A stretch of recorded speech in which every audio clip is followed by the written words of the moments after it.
സമാധാനം നിങ്ങളോടുകൂടെ. അങ്ങയോടും അങ്ങയുടെ ആത്മാവോടും കൂടെ. വിശുദ്ധ ലൂക്കാ അറിയിച്ച നമ്മുടെ കർത്താവ് ഈശോ മിശിഹായുടെ പരിശുദ്ധ സുവിശേഷം. നമ്മുടെ കർത്താവായ മിശിഹായ്ക്ക് സ്തുതി. അധ്യായം 10 38 മുതൽ 42 വരെയുള്ള വാക്യങ്ങൾ. മർത്തായും മറിയവും. അവർ പോകുന്ന വഴി അവൻ ഒരു ഗ്രാമത്തിൽ പ്രവേശിച്ച് മർത്ത എന്നു പേരുള്ള ഒരുവൾ അവനെ സ്വഭവനത്തിൽ സ്വീകരിച്ചു. അവൾക്ക് മറിയം എന്നു പേരായ ഒരു സഹോദരി ഉണ്ടായിരുന്നു. അവൾ കർത്താവിന്റെ വചനങ്ങൾ കേട്ടുകൊണ്ട് അവന്റെ പാദത്തിങ്കലിരുന്നു. മർത്തായാകട്ടെ പലവിധ ശുശ്രൂഷകളിൽ മുഴുകി വ്യഗ്രചിത്തയായിരുന്നു. അവൾ അവന്റെ അടുത്ത് ചെന്ന് പറഞ്ഞു, കർത്താവേ, ശുശ്രൂഷയ്ക്കായി എന്റെ സഹോദരി എന്നെ തനിയെ വിട്ടിരിക്കുന്നത് നീ ശ്രദ്ധിക്കുന്നില്ലേ? എന്നെ സഹായിക്കുവാൻ അവളോട് പറയുക. കർത്താവ് അവളോട് പറഞ്ഞു, മർത്ത മർത്ത, നീ പലതിനെക്കുറിച്ചും ഉത്കണ്ഠാകുലയും അസ്വസ്ഥയുമായിരിക്കുന്നു. ഒന്ന് മാത്രമേ ആവശ്യമുള്ളൂ. മറിയം നല്ല ഭാഗം തിരഞ്ഞെടുത്തിരിക്കുന്നു, അത് അവളിൽ നിന്ന് എടുക്കപ്പെടുകയില്ല. നമ്മുടെ കർത്താവായ മിശിഹായ്ക്ക് സ്തുതി. മിശിഹായ സ്നേഹമുള്ള സിസ്റ്റേഴ്സ്, സഹോദരി സഹോദരങ്ങളെ, ഈശോ മിശിഹായ്ക്ക് ഞാൻ വലിയൊരു പ്രസംഗം പറയാനായിട്ട് ആഗ്രഹിക്കുന്നില്ല. കാരണം നമ്മുടെ തോമസ് ബ്രദറിൻ്റെ നല്ല നല്ല വചനങ്ങൾ, ജ്ഞാനത്തിൻ്റെ വചനങ്ങൾ കേൾക്കുന്നതുകൊണ്ട് അതിൻ്റെ ഇടയ്ക്ക് ഒരു പ്രസംഗം പറയുക ശരിയല്ല. പക്ഷേ പരിശുദ്ധ കുർബാനയിൽ വചനം പങ്കുവെക്കേണ്ടത് കൊണ്ട് ഞാൻ ചെറിയൊരു മെസ്സേജ് പറയാനായിട്ട് ആഗ്രഹിക്കുക. ഇന്നത്തെ പാസേജ് നമുക്ക് തന്നിരിക്കുന്ന പാസേജിനാണ് മർത്തായും മറിയവും. ഈ മർത്തായും മറിയത്തിൽ നമുക്കറിയാം, ഭവനത്തിലേക്ക് കടന്നു വരുന്നു, നമ്മുടെ കുടുംബത്തിലേക്ക് ഈശോ കടന്നു വരുന്നു. അമ്മച്ചിമാർ വളരെ വ്യഗ്രതയുള്ള ആളുകളായിത്തീരുന്നു. കാരണം ഈശോയ്ക്ക് എന്നാ കൊടുക്കും, ഈശോയ്ക്ക് എന്നാ കഴിക്കാൻ കൊടുക്കും. അതേസമയം വേറെ ചിലർ കുഞ്ഞു മക്കളുണ്ടെങ്കിൽ ഈ ആളെ കേൾക്കാൻ വേണ്ടി ഇങ്ങനെ നിൽക്കുന്നു. ഇവിടെ ഈശോ പറയുന്നു, മർത്ത, നീ വളരെ കാര്യങ്ങളിൽ അസ്വസ്ഥയായിരിക്കുന്നു, പക്ഷെ മറിയം നല്ല ഭാഗം തിരഞ്ഞെടുത്തിരിക്കുന്നു. എന്താണ് ഇതിൻ്റെ അർത്ഥം എന്നറിയാമോ? ഈശോയുടെ ഈ സങ്കീർത്തനത്തിന്റെ പുസ്തകത്തിൽ 111 അധ്യായം 10 വാക്യത്തിൽ പറയുന്നുണ്ട്, ദൈവഭക്തിയാണ് അറിവിൻ്റെ ആരംഭം, ഈശഭക്തി പരജ്ഞാനം. ദൈവഭക്തിയാണ് അറിവിൻ്റെ ആരംഭം, അത് പരിശീലിക്കുന്നവർ വിവേകികളായിത്തീരും. നിങ്ങൾ കേട്ട് കാണും ഒരിക്കൽ നമ്മുടെ പ്രവർത്തകന്റെ ക്ലാസ്സിലൂടെ. അതായത് ഈശോയുടെ അടുത്ത് ചെന്നിരുന്ന് ഈശോയെ ഒന്ന് അനുഭവിക്കുക, അതാണ് ഏറ്റവും നമുക്ക് ആവശ്യമായിട്ടുള്ളത്. ഇതിൻ്റെ അർത്ഥം നമ്മൾ ആരെങ്കിലും വരുമ്പോഴേ പല കാര്യത്തിൽ വ്യഗ്രതയുള്ള ആളുകൾ അല്ലാതിരിക്കണമെന്നല്ല ഇതിൻ്റെ അർത്ഥം.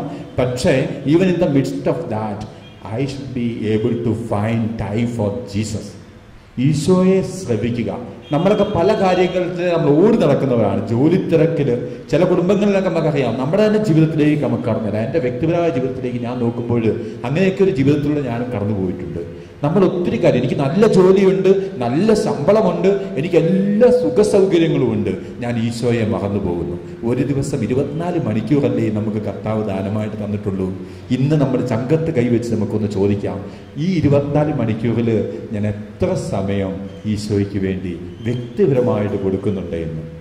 നമുക്ക് സമൂഹപരമായിട്ടുള്ള പ്രാർത്ഥനകൾ ആവശ്യമുണ്ട്, വ്യക്തിപരമായിട്ടുള്ള പ്രാർത്ഥനകൾ ആവശ്യമുണ്ട്. സമൂഹപരമായിട്ടുള്ള പ്രാർത്ഥന നമുക്കെന്ന് പറഞ്ഞാൽ പരിശുദ്ധ കുർബാനയിൽ പങ്കെടുക്കുക, കുടുംബ പ്രാർത്ഥനയിൽ പങ്കെടുക്കുക, കുടുംബ കൂട്ടായ്മയിൽ അല്ലെങ്കിൽ പ്രാർത്ഥനാ കൂട്ടായ്മയിൽ പോവുക.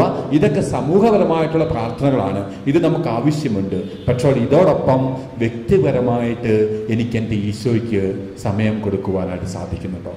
നമുക്ക് ആത്മാർത്ഥമായിട്ട് ചോദിക്കാം. ഈശോ നമ്മൾ 12 മണിക്കൂർ ആഗ്രഹിക്കുന്നില്ല, 24 മണിക്കൂർ. ഞാൻ പറയും 24 മണിക്കൂർ നമുക്ക് കർത്താവിനോട് കൂടി ആയിരിക്കുവാനായിട്ട് സാധിക്കും.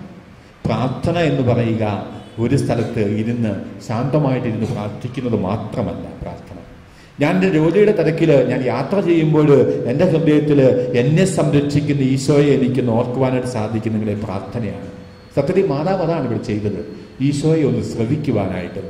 എൻ്റെ ജീവിത വ്യഗ്രതയിൽ വചനം വായിക്കുവാനായിട്ട് സമയം ഞാൻ കണ്ടെത്താറുണ്ടോ? എൻ്റെ ജീവിത വ്യഗ്രതയിൽ എനിക്ക് എന്നെ സ്നേഹിക്കുന്ന, ഞാൻ സ്നേഹിക്കുന്ന, എന്നെ അറിയുന്ന, ഞാൻ അറിയുന്ന എൻ്റെ ഈശോ, ആ ഈശോയോടൊന്ന് സംസാരിക്കുവാനായിട്ട് എനിക്ക് സമയമുണ്ടോ? ഇതാണ് നമ്മളിവിടെ ചോദിക്കേണ്ടത്. അതുകൊണ്ടാണ് മത്തായിയുടെ സുവിശേഷം 6-ാം അധ്യായത്തിൽ 33-ാം വാക്യത്തിൽ നാം കാണുക, നിങ്ങൾ ആദ്യം അവിടുത്തെ രാജ്യവും അവിടുത്തെ നീതിയും അന്വേഷിക്കുക, അതോടൊപ്പം എല്ലാം നിങ്ങൾക്ക് കൂട്ടിച്ചേർക്കപ്പെടും. ആദ്യമേ ഈശോയെ അന്വേഷിക്കുക, രാജ്യവും നീതി അന്വേഷിക്കുക, അതോടൊപ്പം എല്ലാം തരും. ഈശോയുടെ കൂടെ എല്ലാം ചെയ്യുമ്പോൾ നമുക്ക് അത് വിജയമായി തീരും. വീണ്ടും മത്തായിയുടെ സുവിശേഷം 8:36 വാക്യത്തിൽ നാം കാണുന്നുണ്ട്, ഒരുവൻ ലോകം മുഴുവൻ നേടിയാലും നിന്റെ ആത്മാവ് നഷ്ടപ്പെട്ടാൽ എന്ത് പ്രയോജനം? എനിക്ക് ലോകത്ത് ഒത്തിരി സമ്പത്ത് കാണും, നല്ല ജോലി, നല്ല ജീവിത പങ്കാളി, നല്ല മക്കളെ തന്നിട്ടുണ്ട്. ഇതെല്ലാം ഉണ്ടെങ്കിലും ഞാൻ ഈശോയോട് അടുക്കുന്നില്ലെങ്കിൽ അത് തകർച്ചയിലേക്ക് പിന്നീട് മാറുമെന്ന് നമ്മൾ വിശ്വസിക്കണം, അത് പ്രതീക്ഷിക്കണം നമ്മൾ. അതുകൊണ്ട് ജീവിതത്തിൽ നമ്മൾ എന്ത് നേടിയാലും നമ്മുടെ കർത്താവ് ഇതെല്ലാം തന്നത് ആരാണ്? എനിക്കും നിങ്ങൾക്കിത് ഒരു പുരോഹിത ജീവിതത്തിലേക്ക് എന്നെ വിളിച്ചത് ഒരിക്കലും എൻ്റെ മഹിമ കൊണ്ടല്ല, അത് കർത്താവിൻ്റെ അനുഗ്രഹമാണ്, എൻ്റെ മാതാപിതാക്കളുടെ അനുഗ്രഹങ്ങൾ കൊണ്ടല്ല. അവളുടെ പ്രാർത്ഥനകൾ കാണും ഉറപ്പായിട്ടും, അവളുടെ ത്യാഗങ്ങൾ കാണും ഉറപ്പായിട്ടും. പക്ഷെ ഇതിനൊക്കെ ഉപരി കർത്താവ് എന്നെ വിളിച്ചു. നിങ്ങളെ കുടുംബജീവിതത്തിലേക്ക് വിളിച്ചുവെങ്കിൽ ഇത് നിങ്ങളുടെ ആരുടെയും മഹിമയല്ല. അപ്പം നമ്മുടെ ജീവിതം ദൈവം നമുക്ക് ദാനമായിട്ട് തന്നു, ജീവിതത്തിലുള്ള അനുഗ്രഹങ്ങളും ദൈവം ദാനമായിട്ട് തന്നു.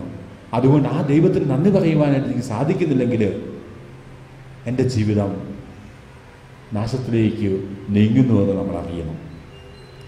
വിശുദ്ധ ചാവക പിതാവ് ഞങ്ങളുടെ സഭയുടെ സ്ഥാപക പിതാവാണ്. ചാവക പിതാവ് പറയുന്ന ഒരു മനോഹരമായ ഒരു സന്ദേശമുണ്ട്. നമ്മുടെ പ്രാർത്ഥന നമ്മുടെ പ്രവർത്തനത്തിലേക്ക് നമ്മളെ കൊണ്ടെത്തിക്കണം, നമ്മുടെ പ്രവർത്തനം നമ്മുടെ പ്രാർത്ഥനയിലേക്ക് നമ്മളെ കൊണ്ടെത്തിക്കണം. Our prayer should lead to our work and work should lead to prayer. ഇത് രണ്ടും ഒന്നിച്ചു പോകണം, അപ്പോൾ നമ്മുടെ ജീവിതത്തിൽ വിജയമുണ്ടാകും. അതുകൊണ്ട് പ്രിയപ്പെട്ട സഹോദരി സഹോദരങ്ങളെ, ഇന്ന് നമ്മൾ ഇത് മാതാവിൻ്റെ മാസത്തിലൂടെ നമ്മൾ കടന്നു പോകുമ്പോൾ ഈ മാതാവിൻ്റെ ഈ മാതൃക നമുക്ക് എപ്പോഴും ഒരു അനുഗ്രഹമായി തീരട്ടെ. ഇവിടെ മത്തായെ നമ്മൾ കുറ്റം പറയുന്നില്ല, ജീവിതത്തിൽ ആവശ്യമാണ്.